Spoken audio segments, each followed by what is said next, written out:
সুপ্রিয় শিক্ষার্থী, আসসালামু আলাইকুম। আরিফস একাডেমির পক্ষ থেকে তোমাদেরকে জানাই শুভেচ্ছা। আশা করি তোমরা ভালো আছো এবং সুস্থ আছো। আজকে আমি তোমাদের বাংলাদেশ ও বিশ্ব পরিচয় বইয়ের পৃষ্ঠা নম্বর 34 অর্থাৎ চতুর্থ অধ্যায় এর অনুশীলনীর প্রশ্নগুলোর সমাধান করে দেব। তাহলে চলো শুরু করা যাক।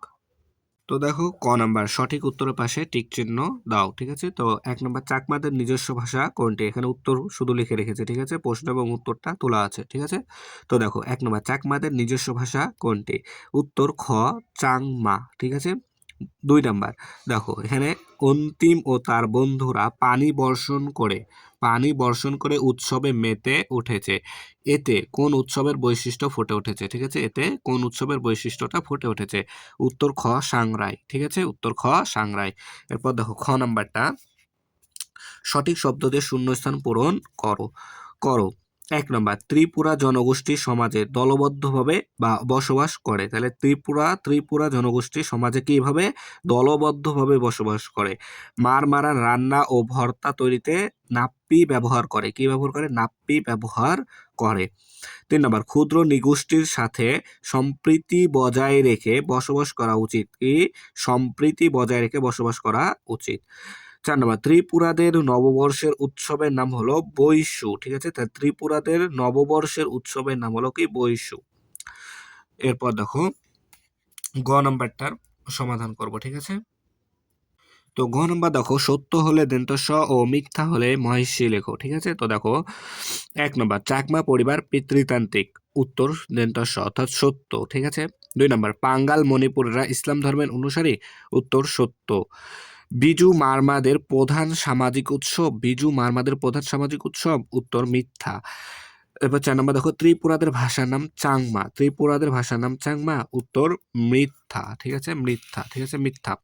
এরপর দেখো ঘ নাম্বার, বাম পাশের সাথে ডান পাশের মিল করো। ঠিক আছে, এখানে উত্তর লেখা আছে। ঠিক আছে, তো দেখো চাকমাদের উৎসব বিজু। ঠিক আছে, মারমাদের উৎসব সাংরাই। ঠিক আছে, এরপর দেখো মণিপুরীদের উৎসব দোলন যাত্রা। ত্রিপুরাদের উৎসব বৈশু। তাই ত্রিপুরাদের উৎসব কি? বৈশু। ঠিক আছে, এরপর দেখো ইউ নম্বর সংক্ষিপ্ত প্রশ্ন। তাহলে 1 নম্বর প্রশ্ন দেখো, চাকমা জনগোষ্ঠী বাংলাদেশের কোন অঞ্চলে বসবাস করে? তাহলে উত্তর চাকমা জনগোষ্ঠী রাঙ্গামাটি, খাগড়াছড়ি ও বান্দরবন জেলায় বসবাস করে। চাকমা জনগোষ্ঠী রাঙ্গামাটি, খাগড়াছড়ি ও বান্দরবন জেলায় বসবাস করে। ঠিক আছে, 2 নম্বর মণিপুরীদের 3টি উৎসবের নাম লেখো। তাহলে মণিপুরীদের 3টি উৎসবের নাম লেখো। উত্তর মণিপুরীদের 3টি উৎসবের নাম রাস উৎসব, দোলযাত্রা বা দোলনযাত্রা, আর 3 নম্বর হচ্ছে রথযাত্রা। ঠিক আছে, তাহলে রাস উৎসব, দোলযাত্রা আর হচ্ছে রথযাত্রা। 3 নম্বর ত্রিপুরাদের মেয়েরা কি ধরনের পোশাক পরিধান করে? উত্তর ত্রিপুরাদের মেয়েরা রিঙ্গাই ও রিসা। তাহলে কি? রিঙ্গাই ও রিসা পোশাক পরিধান করে। ঠিক আছে, এরপর তাহলে 6 নম্বর বর্ণনামূলক প্রশ্ন। ঠিক আছে, দেখো বর্ণনামূলক প্রশ্নের 1 নম্বর প্রশ্ন, 1 নম্বর হচ্ছে চাকমা ও মারমা জনগোষ্ঠীর প্রধান সাংস্কৃতিক বৈশিষ্ট্য বর্ণনা করো। তাহলে এখানে চাকমা ও মারমা, ঠিক আছে, এই দুইটা জনগোষ্ঠীর প্রধান সাংস্কৃতিক বৈশিষ্ট্য বর্ণনা করতে হবে। তো দেখো প্রথমে আমরা চাকমা জনগোষ্ঠীর প্রধান সাংস্কৃতিক বৈশিষ্ট্য। ঠিক আছে, তো 1 নম্বর চাকমাদের নিজস্ব ভাষা ও ঐতিহ্যবাহী পোশাক রয়েছে। ঠিক আছে, তারা প্রধানত বৌদ্ধ ধর্মের অনুসারী। বিজু চাকমা জনগোষ্ঠীর প্রধান উৎসব। তাহলে বিজু চাকমা জনগোষ্ঠীর প্রধান উৎসব। ঠিক আছে, এরপর দেখো মারমা জনগোষ্ঠীর প্রধান সাংস্কৃতিক বৈশিষ্ট্য। তাহলে মারমাদের নিজস্ব ভাষা, পোশাক ও রীতিনীতি আছে। তাহলে মারমাদের নিজস্ব ভাষা, পোশাক ও রীতিনীতি আছে। তারা মূলত বৌদ্ধ ধর্মের অনুসারী। 3 নম্বর সাংরাই মারমা। তাহলে সাংরাই মারমা জনগোষ্ঠীর প্রধান উৎসব। তাহলে সাংরাই মারমা জনগোষ্ঠীর প্রধান উৎসব। ঠিক আছে, 2 নাম্বারটা দেখো, বাংলাদেশের মণিপুরী ও ত্রিপুরা জনগোষ্ঠীর সাংস্কৃতিক বৈশিষ্ট্য বর্ণনা করো। ঠিক আছে, তাহলে মণিপুরী আর ত্রিপুরা জনগোষ্ঠীর সাংস্কৃতিক বৈশিষ্ট্য বর্ণনা করতে হবে। ঠিক আছে, তো দেখো বাংলাদেশের মণিপুরী ও জনগোষ্ঠীর সাংস্কৃতিক বৈশিষ্ট্য। তাহলে বাংলাদেশের মণিপুরী জনগোষ্ঠীর সাংস্কৃতিক বৈশিষ্ট্য, 1 নম্বর মণিপুরীদের নিজস্ব ভাষা ও পোশাক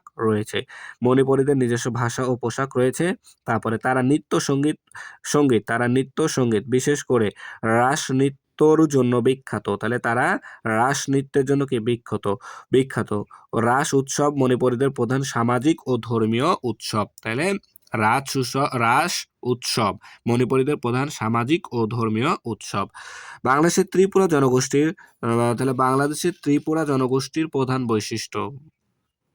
ঠিক আছে, দেখো ত্রিপুরাদের নিজস্ব ভাষা, পোশাক ও রীতিনীতি রয়েছে। তাদের প্রধান উৎসব হলো বৈশু, যা আনন্দের সাথে উদযাপন করা হয়। ত্রিপুরা নারীরা রিসা ও রিঙ্গাই নামের ঐতিহ্যবাহী পোশাক পরিধান করে। তাহলে ত্রিপুরা নারীরা রিসা ও রিঙ্গাই নামের ঐতিহ্যবাহী পোশাক পরিধান করে। ঠিক আছে, তাহলে আশা করি সবগুলো প্রশ্নের সমাধান তোমরা বুঝতে পেরেছো। ঠিক আছে, তাহলে আজকে এই পর্যন্ত। ভিডিওটি ভালো লাগলে অবশ্যই লাইক, কমেন্ট, শেয়ার করতে ভুলবে না এবং পরবর্তী ভিডিও সবার আগে পেতে আমাদের চ্যানেলটি সাবস্ক্রাইব করে রাখো। আল্লাহ হাফেজ। আসসালামু আলাইকুম ওয়া রাহমাতুল্লাহ।